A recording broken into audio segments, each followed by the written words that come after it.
저는 오늘 신학 강좌 신론 49번째 시간에 오늘 기독교 변증이라는 제목으로 세 번째 시간을 오늘 여러분과 함께 말씀을 나누고자 합니다.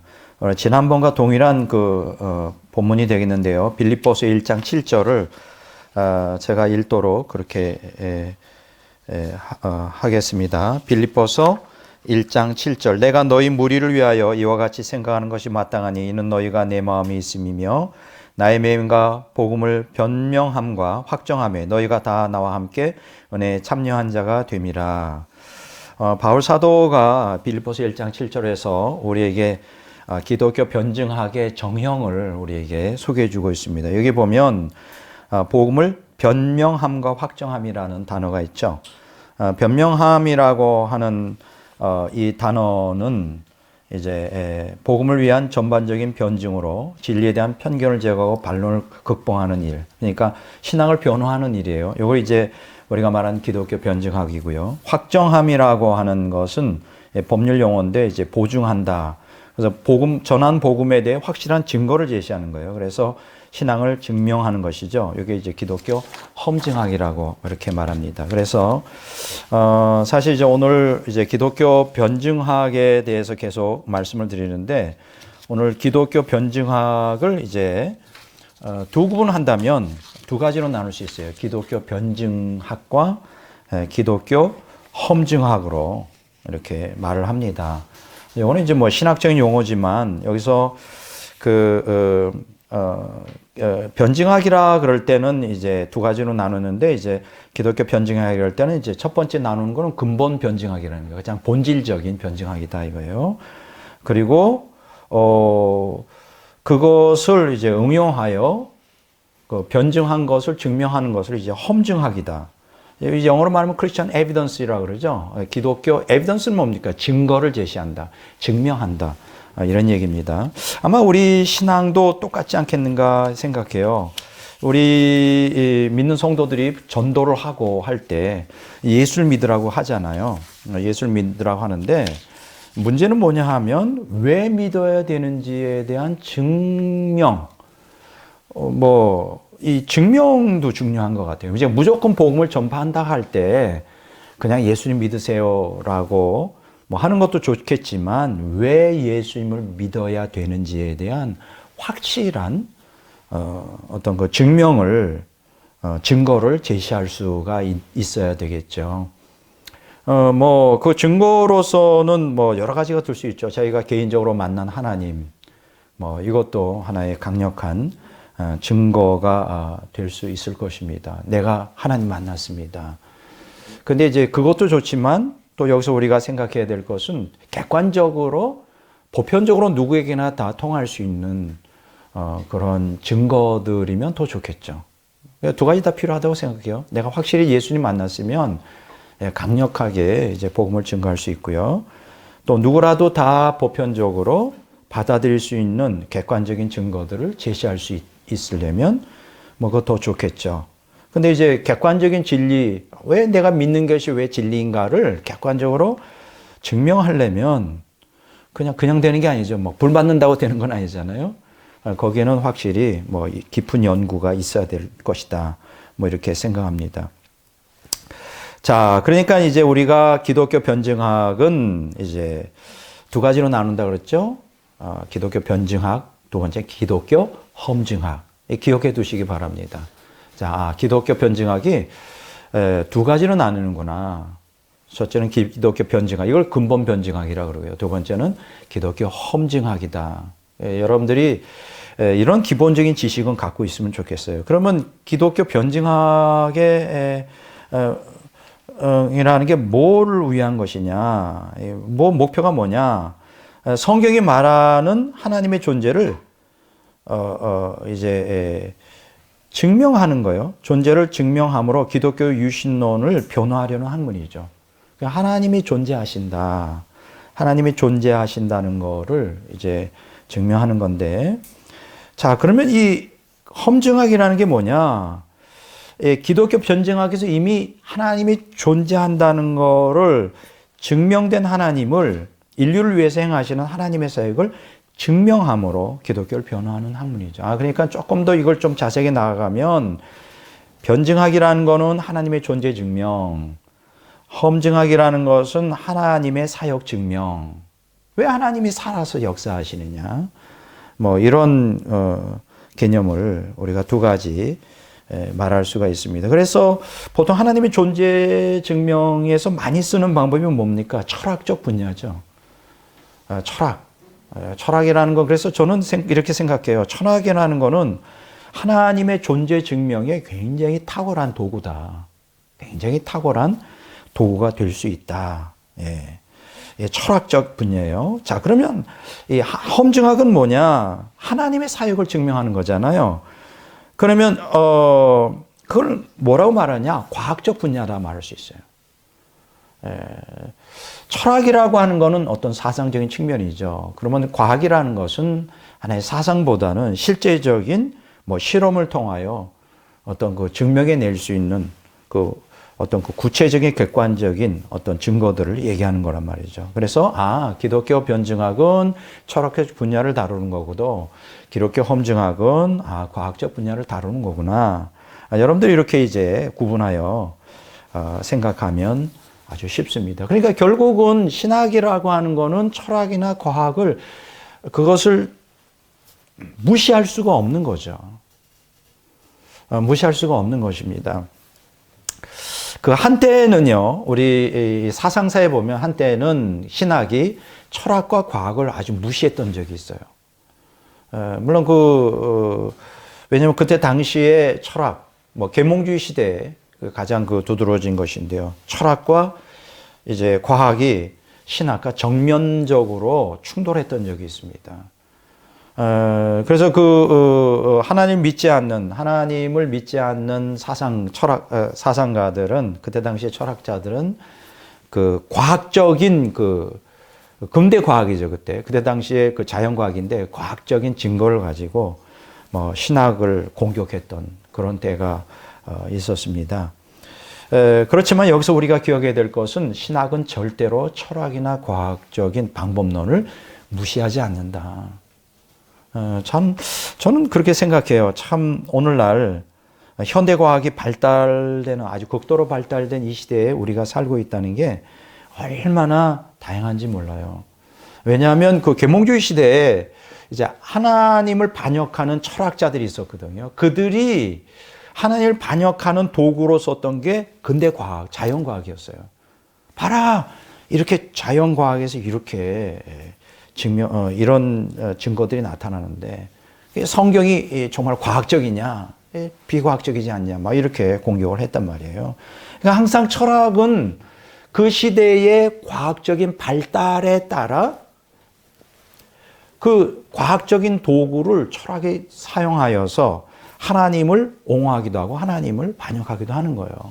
이 과학이라는 게 얼마나 중요한 도구인지 모르는데 참 감사한 것은 이 극도로 이 과학이 발달한 현대 과학에 이르러서 이제는 철학자들이 현대 과학을 가지고 하나님을 대적할 수 있는 이제 근거가 없어져 버렸어요, 다.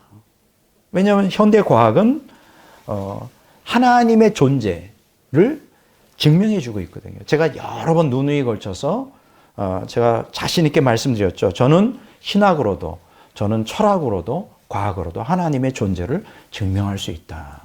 야, 이게 참 얼마나 좋은 시대에 살고 있는지 몰라요. 이제 문제는 이제 누구한테 있느냐면 공부를 해야죠, 공부가. 신학자도 그렇고 목사도 공부를 안 하면 그림의 떡이죠. 공부를 안 하면 어떤 결과가 나오냐. 과거 근대 과학이 막 득세하여 철학자들이, 이 하나님을 대항하는 철학자들이 그 근대 과학을 가지고 막 기독교를 공격했을 때 이 복음주의적인 신학자들과 목회자들 막 쭈그러들었어요.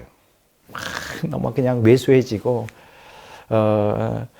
하나님이 부인될까봐 막 전전긍긍했는데 현대 과학에 와서 이게 다 드러났잖아요. 하나님의 살아계심, 역사가.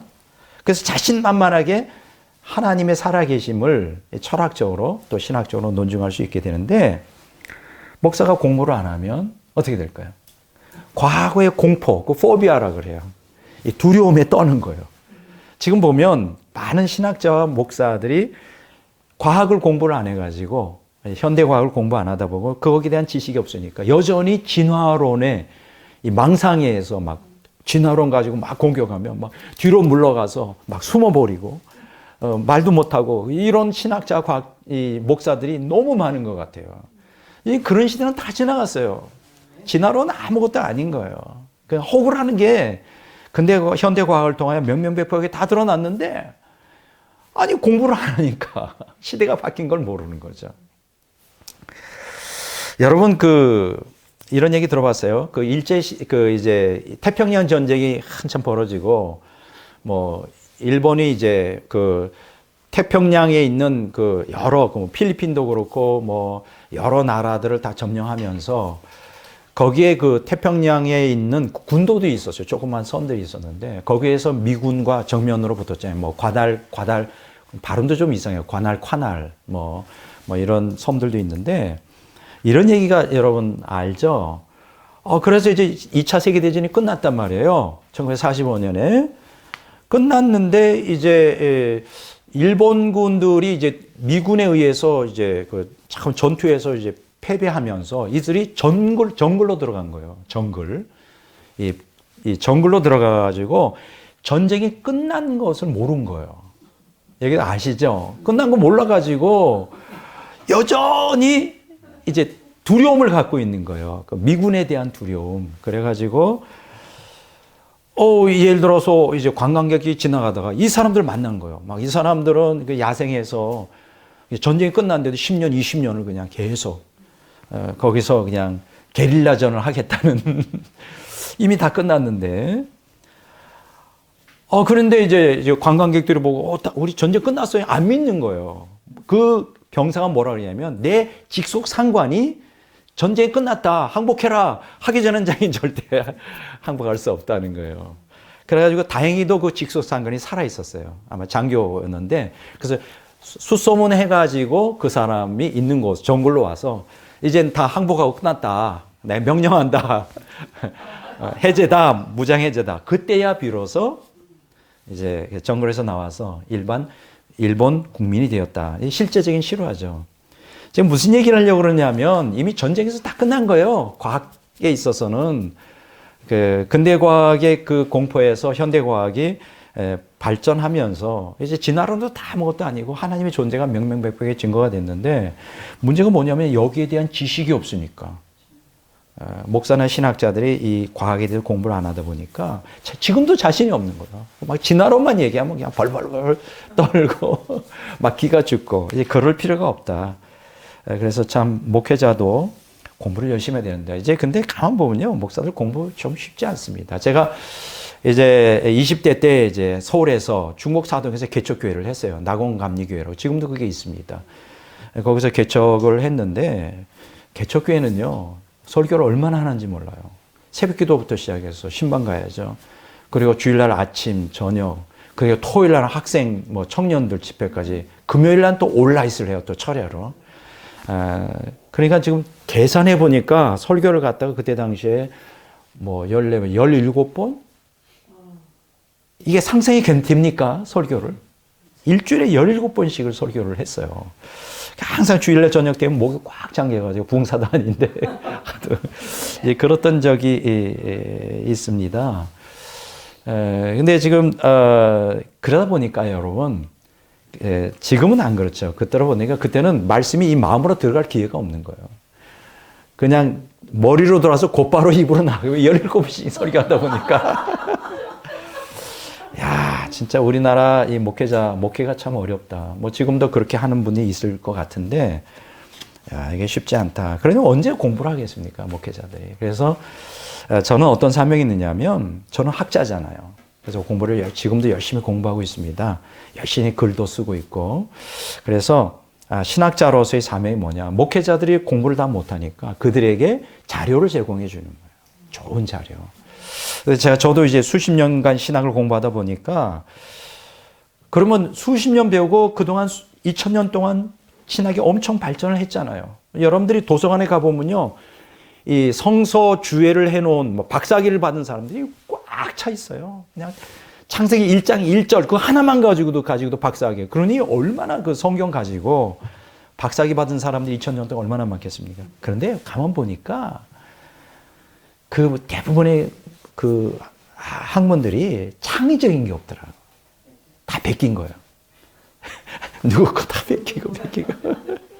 가만 보니까 그러니까 2000년 동안 수없이 많은 신학자들 막 기라성 같은 사람들이 막 여러분 신학대학 가보십시오. 신학서적들이 막 수만 권씩 수만 권씩 되는데 물론 창의적인 것도 있지만 베낀 게 많더라고요. 왜 제가 이 얘기를 하느냐? 지금도 제가 연구하면 새로운 것들을 많이 발견해요. 성경에서 새로운 진리들, 새로운 말씀들이. 왜냐하면 신학자라면 목은 움직이 창의적이고 그렇잖아요. 좀 창조적인 그러한 학문들을 해야 되는데 매일 베끼다 보니까 선배들 그 사상만을 그게 마치 그 미덕인 것처럼 뭐 칼빈주의자가 칼빈을 벗어나면 건 죽는 거예요. 우리 한국에서도. 참 그거 보면 참 신학자들이 불쌍하다, 교수들이. 왜냐하면 특히 이제 칼빈주의자들은 그런 데 이제 매여 있어요. 만약 칼빈주의 사상이 조금이라도 어긋나잖아요. 그 다음 달로 그냥 잘려요. 그러니까 무서워서 발전이 없는 거예요. 칼빈의 그 테두리 속에서 벗어나질 못하는. 그게 신학의 발전이 없는 거예요. 야, 이게 참 심각한 문제더라고요. 그래서 제가 뭘 말씀드리려고 하느냐면 저는 정말 중요한 사명이 있다. 보니까 제가 계속 연구해도 끊임없이 새로운 사실들을 성경에서 발견하게 돼요. 요새 제가 이제 기독론을 공부하잖아요. 얼마나 좋은지. 야, 성경 구절에 이런 구절도 있었구나. 이런 뜻이 있었구나. 그러면서 야, 이걸 이제 설교로 이렇게 선포되고 또 많은 목회자들에게 앞으로 전해야 되겠다. 요새는 참 재미있어요. 우리 성경 제가 신학을 연구하면서 요새 기독론에서 예수님이 왜 참 하나님이 참 인간이냐 뭐 이런 거. 제가 지난번 설교에서는 예언 속에서 계시된 그리스도에 대해서 얘기했잖아요. 뭐 하나님의 아들, 뭐 인자, 하나님. 그게 이미 다 구약 성경에 예수님 탄생 막 몇백 년 전, 700년 전에 이미 예언이 되어 있다고요. 근데 그것만이 아니라 다음 주 제가 설교가 뭐냐면 구약 시대의 구속사를 주도적으로 인도하셨던 구약 속에서 사역하셨던 그리스도. 놀랍잖아요. 우리 많은 사람이 그렇게 생각하지 않잖아요. 예수님은 구약 속에 예언됐지만 실제적으로 그분이 활동하기 시작한 거는 성육신을 그게 기점인데 천만에. 우린 그렇게 배웠거든요. 그게 이제 어깨너머로 배운 거예요. 근데 놀라운 것은 다 어깨너머로 다 똑같이 지금까지 2000년 동안 다 어깨너머로 선배가 한 것 거기 질문을 하지 않고 사실 성경만 제대로 읽었어도 이게 다 드러나는데 야, 이게 문제더라고요. 그러니까 참 그게 저한테는 또 감사해요. 우리 선배들이 이미 다 해놨으면 제가 연구할 게 없잖아요. 이미 다 알고 있으면 못하러 제가 신학자로서. 근데 재밌는 건 뭐냐면 2000년 동안 수없이 많은 위대한 성각자들이 있지만 다 어깨너머로 선배들이 한 얘기 그대로 앵무새처럼 그렇게 하는 경우가 많이 있기 때문에 이제 저 같은 사람이 이제 무명의 신학자가 연구할 수 있는 놀라운 보화 같은 내용들이 이 성경에 무진장이 있는 거죠. 그래서 전 너무나 뭐 이런 측면에서는 자부심과 또 기쁨을 가지고 있습니다. 지금 제가 얘기한 대로 기독교 변증학이 두 가지 있다고 그랬어요. 근본 변증학, 이걸 기본 변증, 이제 기독교 변증학, 근본 변증학과 험증학이 있다. 변증학과 험증학. 변증학은 철학적인 측면이고 험증학은 과학적인 측면이다. 그래서 제가 여러분들에게 드리고 싶은 얘기는 오늘 기독교인들이 신학하는 사람이 철학이나 과학을 두려워해서는 안 돼요. 뭐 근대 과학 시대는 두려워할 수도 있겠지만 그때는 덜 발달했기 때문에. 그러나 지금 오늘날 같이 극도로 과학이 발달된 이 시대에는 두려워할 게 없어요. 근데 재밌는 게 뭔지 알아요? 옛날에는 근대 철학자, 현대 철학자들, 18세기, 19세기 이 철학자들이 목에 힘을 주고 근대 과학을 빌어가지고 막 기독교를 공격했어요. 막 봐라, 이건 과학적이지 않아, 이건 미신이야, 막 신화야, 막 이렇게 공격했는데 왜냐면 그때는 과학이 발달하지 않았으니까요. 근데 극도로 발달을 하면서 과학이, 현대 과학에 이르러서 하나님 존재 증명이 다 드러났거든. 요새 철학자들은 뭐 하고 있을 것 같아요? 그들이 항상 철학자들이 했던 거는 과학을 통하여 기독교를 공격하는 거였는데 이제는 그게 불가능하게 됐어요. 과학이, 현대 과학이 기독교를 반대하고 있지 않죠. 현대 과학의 그 발견들이 하나님의 존재를 증거하고 있죠. 이제 그러니까는 쉽게 얘기하면 오늘날 철학자가 없습니다. 도구로 쓸 게 없어요. 그러면 현대 과학을 도구로 못 써요. 그러면 그들이 여전히 쓰는 도구가 뭔지 알아요? 근대 과학이에요. 진화론이. 현대 과학 가지고는 진화론을 증명할 수가 없게 됐어요. 굉장히 재미있는 현상입니다. 그래서 오늘 우리가 기독교 변증학을 오늘 공부하면서 우리 자신감을 좀 회복해야 되겠다. 오늘 기독교인들이 그동안 세상에 대하여 위축되어 있었는데 그럴 필요 없다. 이제는 우리가 자신감을 가지고 기독교의 진리를 증거해야 되겠다. 이렇게 제가 여러분들에게 말씀드립니다. 이렇게 기독교 변증학이나 기독교 험증학의 목적이 뭐죠? 기독교의 유일성을 증명하는 거예요. 저는 요새 기독론을 배우면서 또 특히 신약에서 선포된 예수 그리스도만이 아니라 구약에 예언되고 구약에서 주도적인 구속사의 역할을 주도적인 사역을 하셨던 예수님을 구약에서 발견하면서 예수님에 대한 믿음이 더 견고해졌어요. 제가 부인할 수가 없어요. 오직 예수님만, 여기 보면 제가 기독교 유일성이라고 그랬잖아요. 오직 기독교만이, 오직 예수님만이 참 하나님이요 참 인간이고 성육신하신 하나님이라고 하는 이 증거, 명명백백한 증거가 신약만이 아니라 구약에 가득 차 있기 때문에 정말 뭐 누구에게도 확고하게 증거할 수 있는 그러한 그 발판이 세워진 것이죠. 자, 어쨌든 기독교 유일성을 증명하는 것인데요. 그래서 기독교라는 집을 짓기 위해서는 기독교 변증학은 하나님의 존재를 증명해 주고 있고요.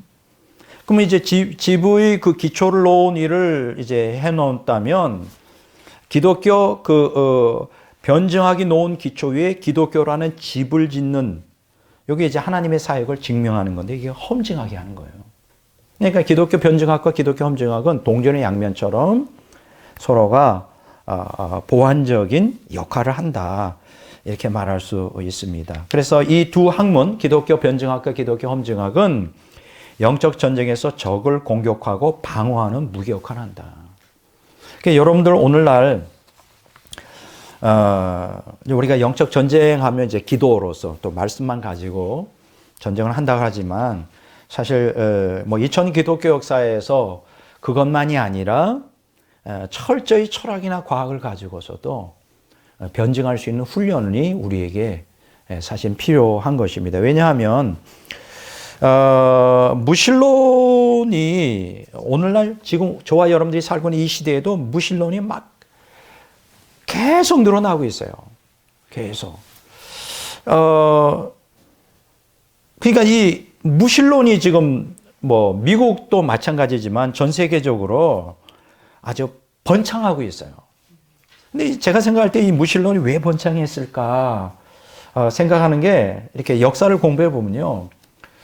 어떤 그 인류 역사, 사상사에서 하나의 그 분기점이 있어요. 사상의 어떤 그 분기점. 그러니까 이전과 이후가 전혀 다른 어떤 시대가 있는데 그게 뭐냐 하면 학자들은 그걸 계몽주의 시대라고 그래요. 그 18세기. 그러니까 18세기 계몽주의 시대에는 사상사로 보면 인간이 완전히 하나님으로부터 등을 돌렸던 시대. 그러니까 사실 그 이전에는 종교가 어떤 그 신학이었어요. 다른 말로 말하면 하나님이 중심이 되는 또 이 세상보다는 저 세상, 그죠? 현세보다는 내세를 중심으로 하는 이게 종교의 특성이었는데 계몽주의 시대가 도래하면서 저 세상에서 이 세상으로 신학이 인간학으로 바뀌게 되었어요.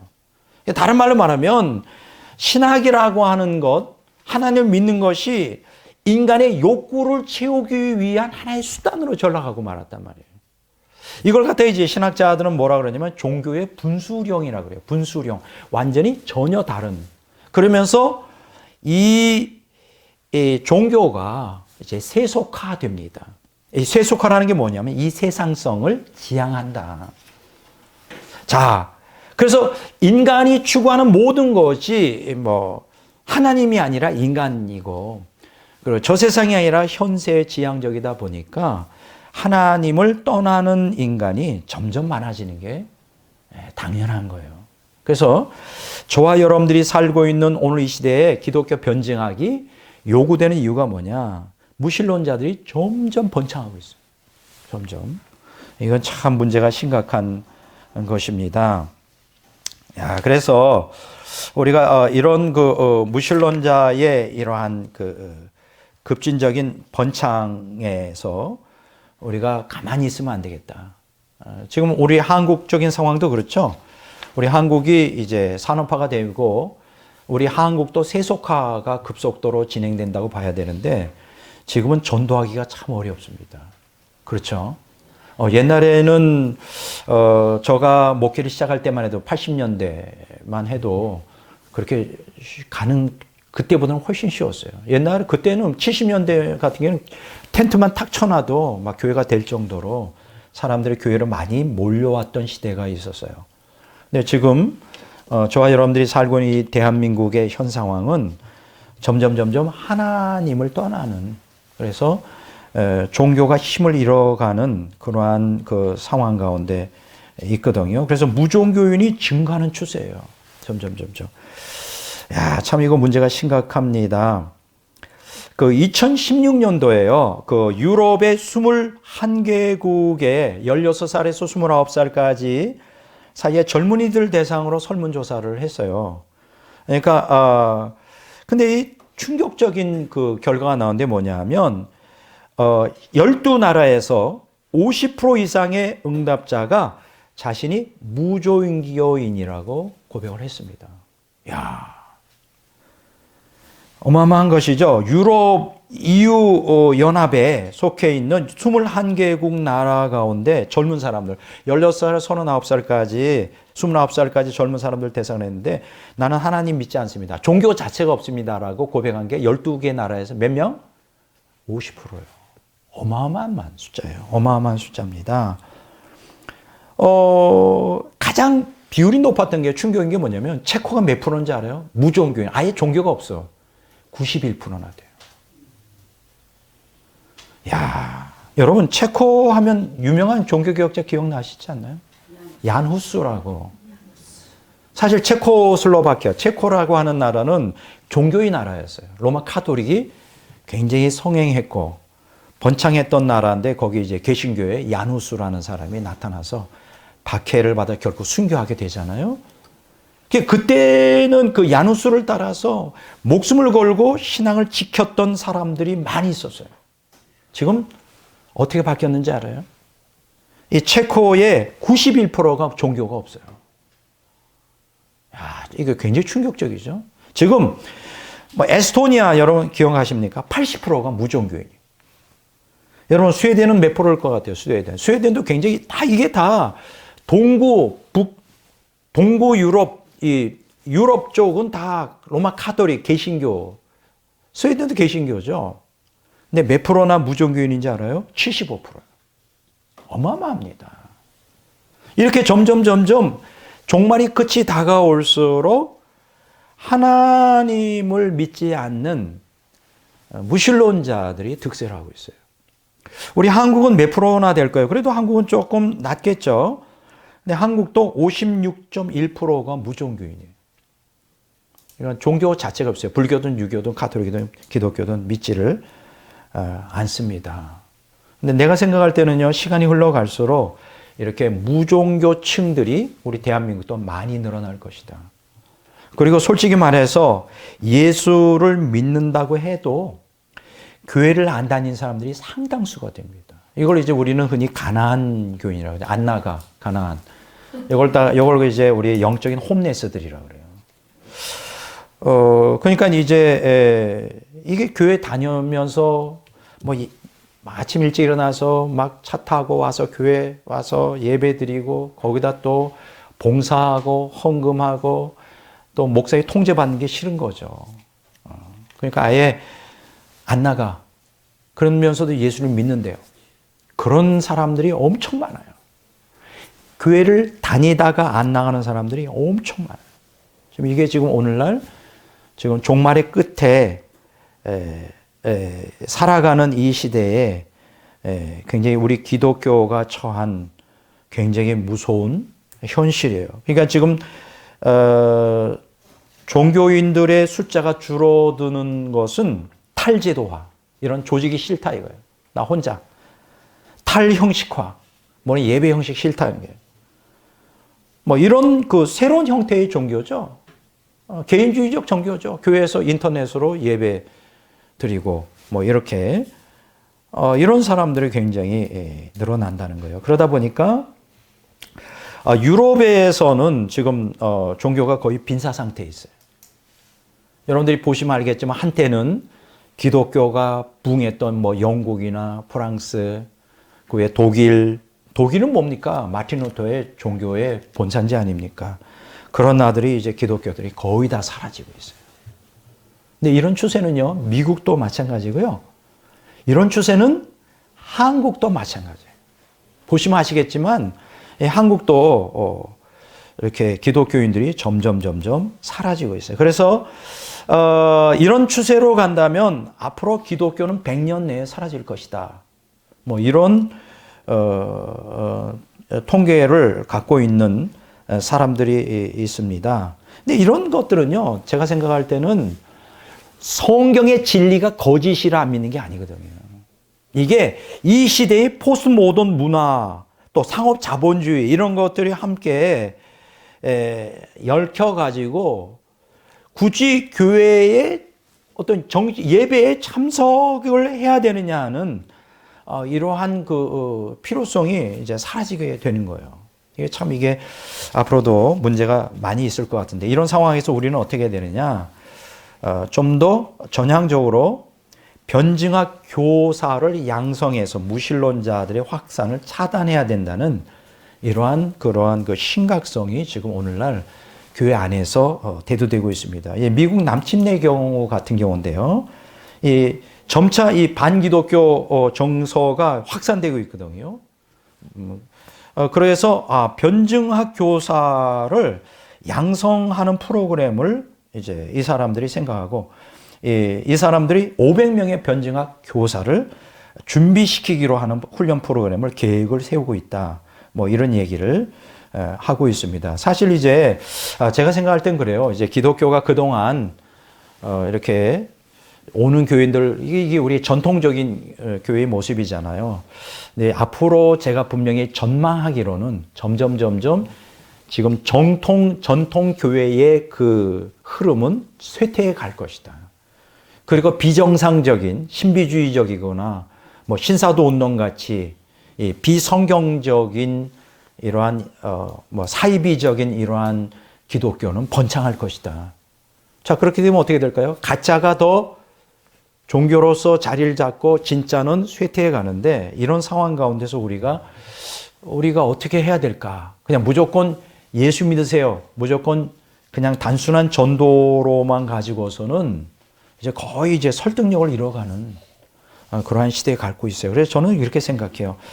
자, 이런 상황 가운데서 지금 조금 아까 남침내교 교단에서 변증학 교사를 양성하여 무신론자 확산을 차단하겠다는 그러한 계획처럼, 앞으로 저는 이런 계획을 갖고 있어요. 제가 이제 신학자로서 이러한 것들을 이제 정리하고 또 이렇게 공부를 하고 있는데, 앞으로는 좀 철저하게 평신도라도 제대로 성경의 진리를 바르게 드러낼 수 있는 신학을 저들에게 가르쳐서 훈련시키는 거예요.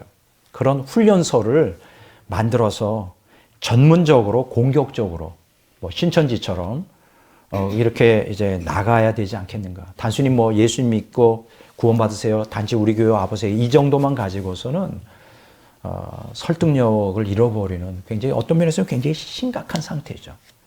그런데 그 심각한 상태가 저에게는 또 다른 기회가 될 수 있다고 생각해요. 그래서 우리 교회는 앞으로 여러분과 저는 신학자잖아요. 제가 열심히 연구하여 여러분들에게 선포하는 것을 잘 여러분들이 마음과 머리에 담아두셔서 그게 훈련이 돼야 되겠죠.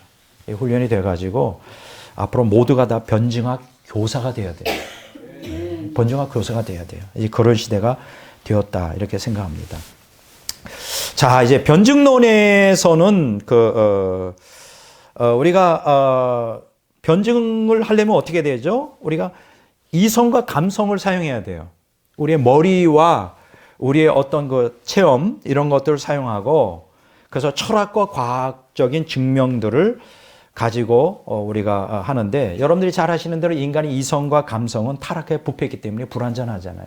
그래서 항상 이 이성과 감성을 어디에다가 항상 초점을 두고 해야 되냐? 성경에 초점을 둬야 돼요. 성경에 초점을 두고 이제 우리가 철학이나 과학을 성경을 기준으로 해서 활용할 수 있는 자유자재로 활용할 수 있어야죠. 저는 그게 좀 습관이 돼 있어요.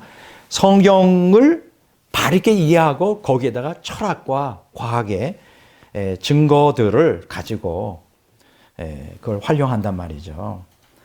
우리가 그 이성과 감성만 가지고 하나님 존재를 증명하다 보면 회의주의에 빠질 수 있어요. 왜냐하면 그게 인간의 이성과 감성이 제한적이기 때문에. 그래서 그거 항상 성경 말씀.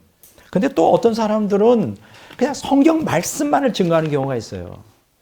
물론 성경이 역사하면 그게 가능하겠지만 이게 잘못하면 철학과 과학적인 방법을 배제하고 이게 성경만 가지고 하면 이게 또 무조건 하나님 믿는다는 어떤 순환 논리에 빠질 수가 있어요. 그래서 우리가 하나님 말씀을 기초로 해서 성경과 그 성경을 가지고 그다음에 철학과 과학이라는 거, 이성과 감성을 잘 활용해서 뭐 해야 되지 않겠나 이런 생각을 갖습니다.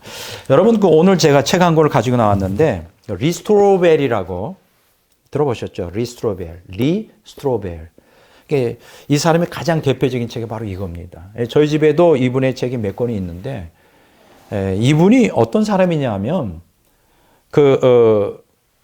대학교에서 언론학을 전공했어요.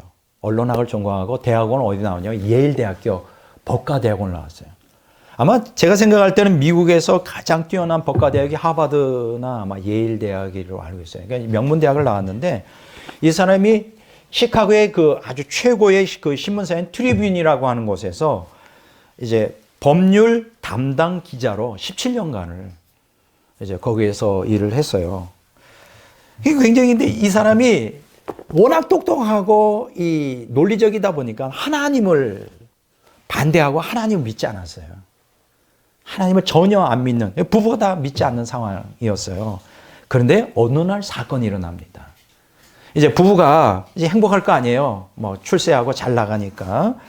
그래서 조그만 딸내미가 있었는데 걔를 데리고 식당에 가서 이제 저녁 식사를 즐기려고 식당에 갔는데 애가 뭘 빨고 있었냐면 사탕을 빨고 있었어요. 그런 사탕이 있잖아요. 조그만 사탕을 빨고 있었는데 이게 잘못해가지고 꼬마가 넘어간 거야. 귀도에 막힌 거예요. 갑자기 돌발 상황이 위급 상황이 일어난 거예요. 그래가지고 애는 시퍼렇게 변하고 막 시커멓게 이제 곧바로 죽어가잖아요. 그래서 이 두 부부가 그 상황에서 어찌 해야 될지 모르고 당황하고 있을 때 그때 마침 그 식당에 식사하러 왔던 간호사가 있었어요. 그 사람이 그 광경을 보고 즉시로 달려와서 애를 갖다 이렇게 엎혀놓고 막 쳐가지고 이렇게 사탕을 빠지게 나와서 살리게 했는데 거기에서 한마디를 하는 거예요. 자기는 예수님 믿는 사람이라고. 당신들은 예수님 믿습니까? 자기네들은 안 믿는다고. 리스트로벨이 예수님 믿으세요. 하나님의 은혜로 그렇게 한 것입니다. 딱 그 한마디를 한 거예요. 충격을 먹은 거지. 그런데 정말 기적 아닙니까? 그렇게 그 기독교 간호사가 그렇게 살려줬는데, 그러자마자 이제 그 부인이 레슬리라고 하는 부인인데, 그 당장 그 교회를 나갔죠. 그 다음 주부터. 아주 그 교회를 나가면서 아주 독실한 기독교인이 됩니다. 근데 뭐가 문제가 생기죠? 리스트로베는 이 무신론자란 말이죠. 하나님을 대적하는 사람인데, 교회를 안 나가는 거예요. 교회를 안 나가고, 자기는 안 나가니까 부인만 나가고. 그러다 보니까 거의 뭐 매일 싸우는 거예요. 부인은 교회를 가야 된다. 예수 믿어야 된다. 나는 그런 그 엉터리 사기꾼들, 나는 예수 안 믿는다. 막 이렇게 해가지고, 이제 거기에서 이제 거의 뭐 1년 지나가면서 이제 거의 이혼할 수 있는 단계까지 이르게 되었어요. 그런 상황 가운데 이 리스트롭이 이런 생각을 해봤습니다. 내가 이렇게 무조건 반대할 것만이 아니라 정말 예수를 왜 믿어야 되는데? 하나님 정말 존재하는 거야? 정말 예수님을 믿을 만한 어떤 확실한 증거가 있는 거야? 이걸 질문하기 시작합니다. 워낙 이 리스트로벨이 똑똑하다 보니까 그때부터 이제 사실은 처음에 연구한 게 진리를 갈망해서 연구한 게 아니라 어떻게 마누라를 갖다가 어떻게 설득해서 이거 미신이야. 내가 이게 증거가 다 있잖아. 이제 그렇게 하려고 연구를 한 거죠. 이 사람 얼마나 똑똑합니까? 역사, 신학, 과학 총동원해가지고 이제 거의 뭐 밤을 새울 정도로 쭉 연구하기 시작했어요. 근데 놀라운 결과가 납니다. 그렇게 몇 개월 세월이 흘러가서 이제 정말 유명하다는 과학자, 유명하다는 신학자 다 찾아다니면서 이제 그 질문을 한 건데, 놀라운 건 뭐냐면 그러면서 예수님이 진리라는 게 이제 증명이 된 거예요. 놀랍지 않습니까? 철학과 과학을 통하여 신학을 검증한 거죠. 바로 그래서 이 사람이 쉽게 얘기하면 자기 스스로 기독교 변증학을 공부한 거죠. 과학과 철학을 통하여 모든 학문을 총동원해요. 그래가지고 예수님 앞에 무릎을 꿇습니다. 어느 날 갑자기 나도 예수님 믿겠다. 부인이 아마 거의 기절할 정도로. 그래서요 이 사람이 그때부터 예수를 믿습니다. 예수를 믿고 변증가가 돼요. 놀라운 거예요. 이 책이 얼마나 팔렸는지 알아요? 1,400만 부. 미국에서 1,400만 부. 이게 아마 그분의 가장 대표적인 The Case for Christ. 이 케이스라는 게 뭐냐면 소송 사건이거든요. 누가 이제 예수님을 걸고 넘어지는 거예요. 고발 사건에 대해서 자기가 변호해야 하겠다. 우리 The Case for Christ. 이 예수 사건, 이건 이제 번역이 이상한 거고 이게 그 뜻이에요. 예수님을 변호하는 자가 되었어요. 무신론자가. 이게 참 놀랍지 않아요? 결국은 이 사람이 지금 목사가 됐습니다. 대단해요. 변증가. 하나의 그 자기 딸내미가 죽어가는 상황에서 그 기독교인 간호사 그 사람의 선행과 그 한마디, 그리고 그 부인의 자기 부인의 그 열렬한 기도와 헌신으로 이 한 사람 때문에 얼마나 많은 무신론자, 얼마나 많은 불신자들에게 복음이 전가가 되었겠어요. 그 대표적인 책이 바로 이 책입니다. 그래서 이 책을 읽어보면요, 굉장히 논리적이에요. 과학과 철학의 모든 것이 동원돼서 왜 예수님만이 진리냐, 이것을 갖다가 증거한 겁니다. 참 놀랍지 않아요? 리스트로벨이 그 영화로도 나와 있어요. 이 사람이 영화로 예수는 역사다라고 하는 그 한때 영화였었는데 이게 DVD로 나와 있더라고요. 여러분들이 구입할 수 있으면 좀 볼 수 있으면 좋겠어요. 예수는 역사다. 이 사람의 실화를 갖다가 다룬 것입니다. 여러분, 리스트로벨은 어떻게 해서 하나님 만났죠? 자기 연구를 통해서 만났어요. 철학과 과학을 공부하면서 성경을 파헤친 거예요. 그게 증거가 드러나더라고요. 그러니까 여러분, 하나님 만나는 거는 각양각색이에요. 어떤 사람은 길 걸어가다가 불 받는 경우도 있고요. 어떤 사람은 이렇게 가는데 전도지가 가는데 이제 휙 날아가 전도지가 발이 붙이니 이게 뭐야? 근데 이게 안 떨어져. 이게 뭐야? 이렇게 봤는데 거기 이제 전도지 조그만 거, 그걸 통해서 예수님 만나는 경우도 있고, 뭐 각양각색에 이 사람은 굉장히 지성적인 사람이니까 막 공부를 통하여 예수님이 진리다. 그래서 이제 일생을 헌신하는 사람도 있고요. 자, 어쨌든 저는 어떤 형태로 하든지 우리 모든 성도들은 기독교 변증가가 되어야 된다. 저는 그렇게 생각합니다. 우리 모두가 다 기독교 변증가로서 자, 그러면 이제 오늘 이제 이 끝 마무리를 하기 전에 변증하는 방법이 두 가지가 있어요. 첫째가 뭐냐 하면 전통적 변증론이 있고요. 두 번째는 전제적 변증론이 있어요. 간단하게 설명할게요. 그럼 어떻게 변증할 것이냐. 이걸 이제 전통적 변증론을 고전적 변증론이라고 하는데 이게 뭐냐 하면 쉽게 얘기하면 하나님의 존재를 왜 믿는지에 대한 합리적인 증거들, 역사적 증거들, 논증들을 다 수집해가지고 결과적으로 하나님은 존재한다. 이렇게 이제 결론에 도달하게 되는 것입니다. 이걸 우리는 뭐라고 말합니까? 귀납 논증이라고 그래요. 들어보셨나요? 귀납법. 이게 뭐냐 하면 여러 가지 사실들을 다 모아서 결과적으로 진리다. 제가 지금 연구하는 건 뭡니까? 귀납적인 것이죠. 여러 증거들을. 두 번째 이제 증거 변증론인데 전제적 변증론이라고 그래요. 선험적 변증론. 이게 뭐냐면 어떤 증거를 제시하기 전에 하나님이 존재와 성경의 권위를 처음부터 믿는 거예요. 뭐 이거 처음부터 믿으려면 성령의 능력이 있어요. 성령이 감동이 있어야 되겠죠. 야, 참 그래요. 여러분, 보이지 않는 하나님 믿는 거는 나는 기적이라고 생각해. 난 그리고요. 내가 하나님 믿는다는 것도 기적이에요. 어떻게 보이지 않는데 어떻게 믿어져요? 믿어진다는 게 기적이에요. 성령의 역사죠. 제가 생각할 때 그래요. 가장 큰 기적, 가장 큰 놀라운 은혜는 보이지 않는 하나님을 믿는 신앙을 저는 옛날에는 그 믿음이라는 게 내 힘으로 되는 줄 알았어요. 근데 알고 보니까 믿음을 하나님 붙들어 주셔야만 되더라고요. 제가 고등학교 2학년 때 제가 거듭나는 경험을 했는데 그때는 막 불이 임하고 막 하나님의 임재를 경험하니까요. 그런데 어느 날 갑자기 그 믿음이 없어지더라고. 그래서 일주일 동안 3가지 질문이 연달아서 왔어요. 하나님의 존재에 대한 의심이 생기고 예수님의 존재에 대한 의심이 생기고 세 번째 내가 구원받은 것에 대한 의심이 생기고 그래서 일주일 내내 아주 너무 고통을 당했는데 그래서 제가 하나님께 절규했죠. 하나님 내게 믿음을 회복시켜 주십시오. 딱 일주일 지나니까 믿음이 회복되더라고요. 제가 그때 뭘 깨달았냐. 내 믿음을 붙들고 있는 거는 내가 아니구나. 이게 하나님이시구나. 이게 믿어지는 것도 은혜구나. 이걸 그때 아주 철저히 깨달았어요. 그러니까 여러분들이 하나님이 존재한다를 믿는 거 이거 엄청난 믿음이에요.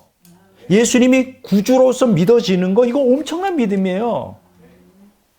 이거는 믿으려고 해서 믿어지는 게 아니에요. 물론 노력도 해야 되겠지만 이 전제적 변증론은 바로 그거에 기초를 두고 있어요. 그 하나님의 존재와 성경의 권위를 그냥 진리로서 믿고 그 다음에 이제 쭉 그 진리를 선포하는 것이죠. 이걸 이제 전제적 변증론이라고 합니다. 이걸 이제 연역 논증이라고 그러죠. 근데 어떠세요? 어떤 게 더 좋을 것 같아요? 귀납 논증과 연역 논증, 뭐 전통적 변증론과 전제적 변증론, 어떤 거 둘 중에 어떤 게 더 좋을 것 같아요? 내가 생각할 때는 두 개 다 함께 연합을 하면 좋겠다. 리스트로벨 같은 경우에는 어떻게 했을까요? 먼저 믿고서 그 증명을 찾으려고 했던 게 아니죠. 철학적, 과학적인 증명을 통하여 전통적 변증론이죠. 고전적 변증론이라고 그러는데 자기가 연구해 본 결과 하나님은 살아계셔. 그래서 예수님 앞에 무릎 꿇는 케이스고요. 뭐 어떤 경우에는 뭐 그렇지 않은 경우도 있죠. 그냥 성령께서 역사하셔서 뭐 예를 들어서 찰지 피니 같은 사람, 이 사람은 변호사였거든요. 굉장히 똑똑하고 교회는 다녔지만 성가대를 하는데 거듭난 경험이 없는 거예요. 그래서 그 교회의 큰 기도 제목이 뭐냐면 피니 씨로 하여금 거듭나게 해 주십시오. 이 종교인이 아니라 거듭나게, 날라리가 아니라 거듭나게 해 주십시오. 이게 이제 그 교회의 주 기도 제목이었어. 그런데 어느 날 갑자기 뭔가 성령의 감동이 오는 거예요. 이제 자기 변호사 사무실에는 성경이 있었는데 이건 알고 있었거든요. 모든 법, 영미 헌법의 모든 근원이 모세의 율법에서 나왔다는 거가 이제 정설이거든요. 그래서 이 사람이 호기심이 가진 거야. 정말 그런 책인가 해서 호기심을 가지고 성경을 이제 사람들이 오면 숨겨놨다가 없으면 딱 펴서 보다가 또 사람이 오면 또 숨겨놓고 읽기 시작하는데 성령이 역사한 거죠. 그래서 어느 날 갑자기 성령의 임하심으로 거듭나면서 이제 부흥 역사의 주도가 되잖아요. 그러니까 하나님이 어떻게 역사하는 거는 그건 우리는 모르겠어요. 어떻게 됐든 제가 생각할 땐 전통적 변증론과 전제적 변증론은 조화를 이루어야 된다.